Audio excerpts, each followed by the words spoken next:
ఈ ప్రశ్న కూడా విచిత్రమైన ప్రశ్న అడుగుతున్నారు. మేము ఎంత మంచిగా ఉన్నప్పటికీ మాతోటి శత్రుత్వాన్ని పెట్టుకుంటున్నారు కొంతమంది బలవంతాన్ని. మమ్మల్ని ఎప్పుడు ప్రాణం తీయాలా, ఎప్పుడు ఇబ్బంది పెట్టాలా అని ఆలోచిస్తున్నారు. అంటే శత్రుత్వానికి మేం కారణం కాదు. అలాంటి శత్రువులను దూరం కావాలంటే ఏం చెయ్యాలి? మార్గం ఉంది. మీరు పని చేయండి. దగ్గర జమ్మి చెట్టు ఏదైనా ఉందా? రోజు జమ్మి చెట్టు దండం పెట్టుకొని మీరు చేయలేరు. చేత జమ్మి కర్ర ఒక జానుడు కానీ ఒక 3 అడుగులు కానీ ఆ కొమ్మని విరిచి తెచ్చుకుని తులసి కోట పక్కనే పెట్టుకోండి. అది కూడా ఒక పూల కుండీలో పెట్టుకుని రోజు దాని ముందు ఒక దీపాన్ని వెలిగించండి. మట్టి ప్రమిదతో దీపం, నేతి దీపం, 2 ఒత్తులు ఉండేది, అంటే 2 రకాల ఒత్తులు ఎడాపెడా ఉండేది వెలిగించుకోండి.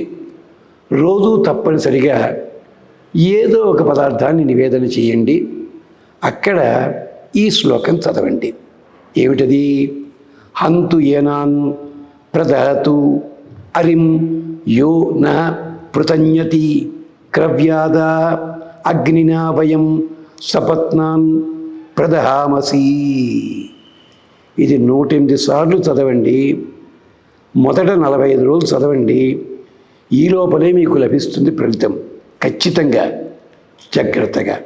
అది తులసి కోట పక్కని జమ్మి కర్ర పెట్టి ఆరాధన చెయ్యండి. ఓపిక ఉన్నట్టయితే దీపం ఆముదంతో దీపం పెట్టండి. నేతితోటి కాకుండా ఆముదం దీపం పెట్టండి. అది బెల్లము తేనె నివేదన చేయొచ్చును, లేదా ఇంకేమన్నా కూడా చేయొచ్చును. ఇది ఓపిక పెట్టుకుని 108 సార్లు చదవండి.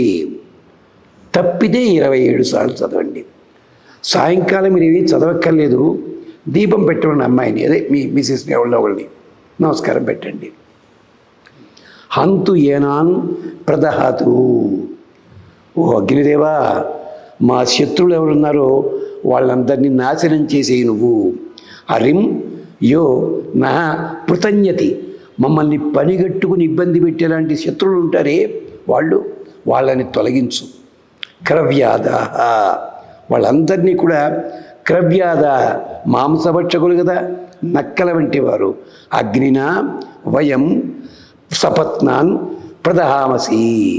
మేమంతా కూడా ఈ అగ్ని ద్వారా అలాంటి రాక్షసులని, తోడేళ్ల వంటి వాళ్ళని మేము తొలగిస్తాము. ఈ శ్లోకాన్ని శ్రద్ధగా చదవండి. ఇది అధర్ణ వేద మంత్రం. ఇది చాలా మంచి మంత్రము. ఇది అభిచార కర్మ కోసం కాదండి, శత్రువులు తొలగాలి. అది చెయ్యండి, అది జరుగుతుంది. ఆ ప్రసాదం ఇంట్లో తీసుకోండి క్షేమంగా. వీలైతే ఒక దశమి నాడు నెలలోపల 2 సార్లు వస్తుంది, ఒక బ్రాహ్మణోత్తముడికి ఏమన్నా దానం ఇచ్చుకోండి. క్షేమం కలుగుతుంది. స్వస్తి.